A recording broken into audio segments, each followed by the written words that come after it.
There are many differences between regular people and drug kingpins. Not only is their life full of violence and unexpected events, you just never know when the police are gonna come bang down your door.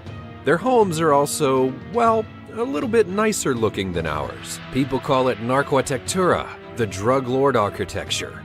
Think mansions, swimming pools, luxurious cars, secret passages. Even their own tombs have air conditioning, and it almost feels like a celebrity's fortune. So join us as we have a look inside some of the most controversial drug kingpins' homes that have ever existed.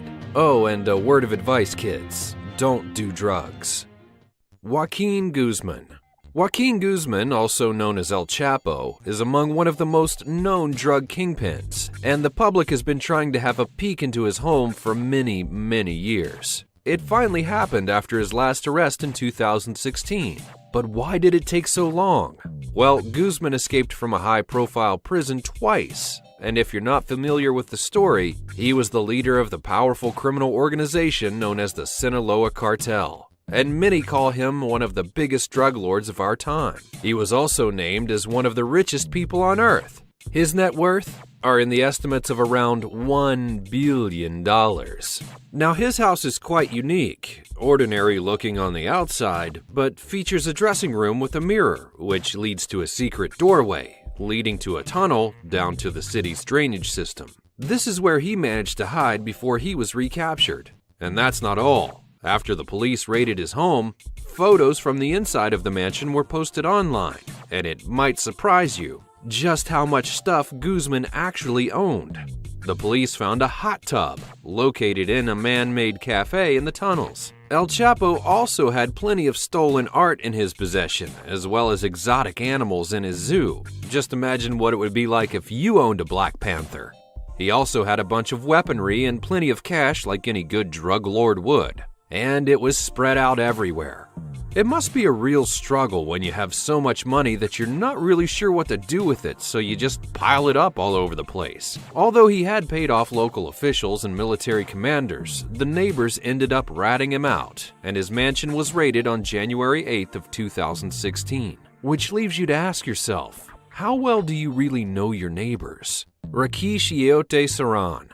Now, some drug kingpins get really creative with how they get their money, and Rakesh Yeote Saran didn't just sell drugs on street corners and then smuggle his way to his wealth. He had an online pharmacy, selling millions of dollars worth of pills over the internet, and reportedly earned $50,000 a day on average, which isn't really a bad deal, right? With the money he made, he bought a $1.2 million, 22,000 square foot mansion in Arlington, Texas, and it was just a few miles away from Cowboy Stadium. Now here's just a couple of the things that you would find if you walked into Rakesh's mansion. Heated marble tile, 5 fireplaces, an indoor pool, custom painted murals, and every room has large windows, and the front yard has a large garden.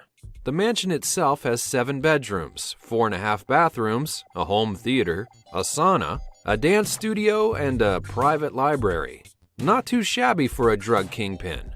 Since his 2005 arrest, though, his home has been auctioned off with a value of $3.7 million. Paul Yearsley. Now, if these facts didn't make you want to become a drug kingpin yet, the next one surely will. So, what happens when you have amazing designer skills and mountains of cash to spend? Well, let me tell you what happens. People, well, they begin questioning where you acquired all of your cash. And that's what happened to Paul Yearsley, our next drug kingpin. Looking fairy tale-like from the outside, this $9.5 million home based in Manchester, UK, featured a ginormous swimming pool, handcrafted marble tile work, bathrooms with a sauna, a private bar, and a luxurious home theater. In 2009, Yearsley's mansion was even featured in a magazine, and it made Britain's crime agency wonder, how in the world did a man like him manage to get so much money?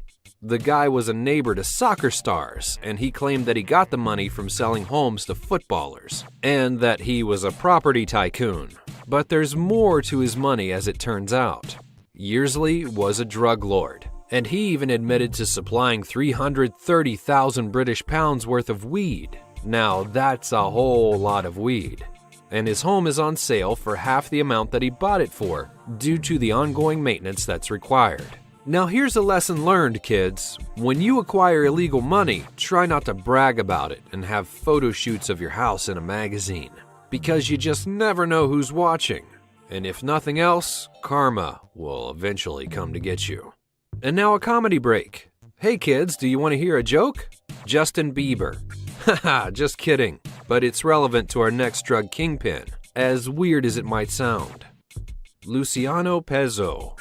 Pezzo was one of Brazil's more successful drug traffickers, and after a massive November 2010 raid on Complexo de Alameo, a notorious Rio slum, Brazilian police found his mansion concealed among the squalor. Luciano was one of Brazil's top drug traffickers, and it took 2,600 police and army operatives to crack through his mansion walls. They said that it wasn't the first and definitely not the last raid. But they did discover something that was really mind-boggling, and a hell of a lot better than any luxurious car, home theater, or even a swimming pool. Luciano seemed to have a hand-painted mural of... You probably won't believe it, but it starts with a J and ends with Justin Bieber. That's right, it was a recreation of his album cover one time, and that's not the end of it. The mural had 2 large holes in it, and according to several reports, it's where he kept the drugs and weapons. A wall opposite of Justin Bieber's mural had Bieber's name full of hearts. No, I'm not kidding. As it turns out, Luciano actually recruited plenty of kids into his smuggling business, and some of them might have even been Justin Bieber fans. Now, while we hope those kids are doing alright these days, the thought of a glorified Justin Bieber poster in a drug kingpin's mansion is just really kind of hilarious, and it looks like there's no limit to Justin Bieber's fandom. Luciano didn't have an official nickname, but judging from these findings, a Belieber seems like a fitting choice. Pablo Escobar. And then of course there's Colombian drug lord Pablo Escobar, possibly one of the most well-known drug lords on the planet. His ambition and ruthlessness made him one of the wealthiest, most powerful, and most violent criminals of all time. He was equally admired, just as much as he was feared, and you certainly did not want to get on Escobar's bad side. The man who's behind the famous quote about disloyal friendships is also the man behind the cocaine trade in Colombia. Escobar made money, and he made people kill for money. He controlled over 80% of the cocaine trade to the United States, and that meant a large sum of money, a lot of which went straight into his home. The man dreamt of wealth since his younger days and wanted to become president of Colombia. But that life took on a slightly different path when he began stealing cars and later joined the Colombia smuggling business, earning as much as $420 million in a week. Named as one of the 10 richest people on Earth by Forbes magazine, Escobar was swimming in money, just like Uncle Scrooge, and he didn't hold back in spending it. His house was known as the Hacienda Nápoles, located in Miami, and it even included a zoo full of exotic animals. It's without a doubt one of the most famous drug lord houses, and you can find a lot of photos showing the property after the police had raided it.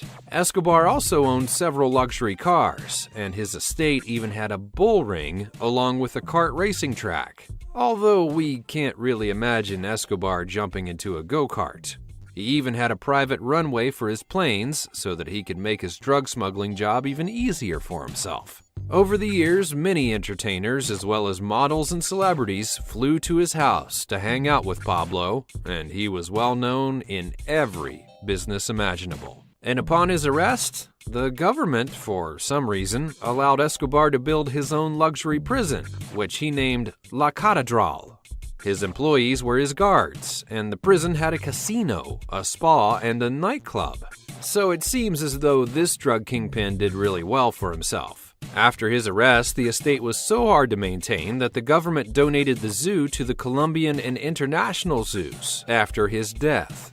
Now, just to give you an idea, the entire estate was 9 times the size of New York Central Park, and there's probably a lot of still undiscovered hiding places. Escobar's former home was also once a theme park, which attracted about 50,000 visitors a year. and in 2016 they began tearing it down, discovering a secret metal safe underneath the concrete, weighing about 700 pounds. The safe is now in the hands of property owners, and we're sure that Escobar had many, many more secrets inside of his mansion, so it's just a matter of time before they're discovered.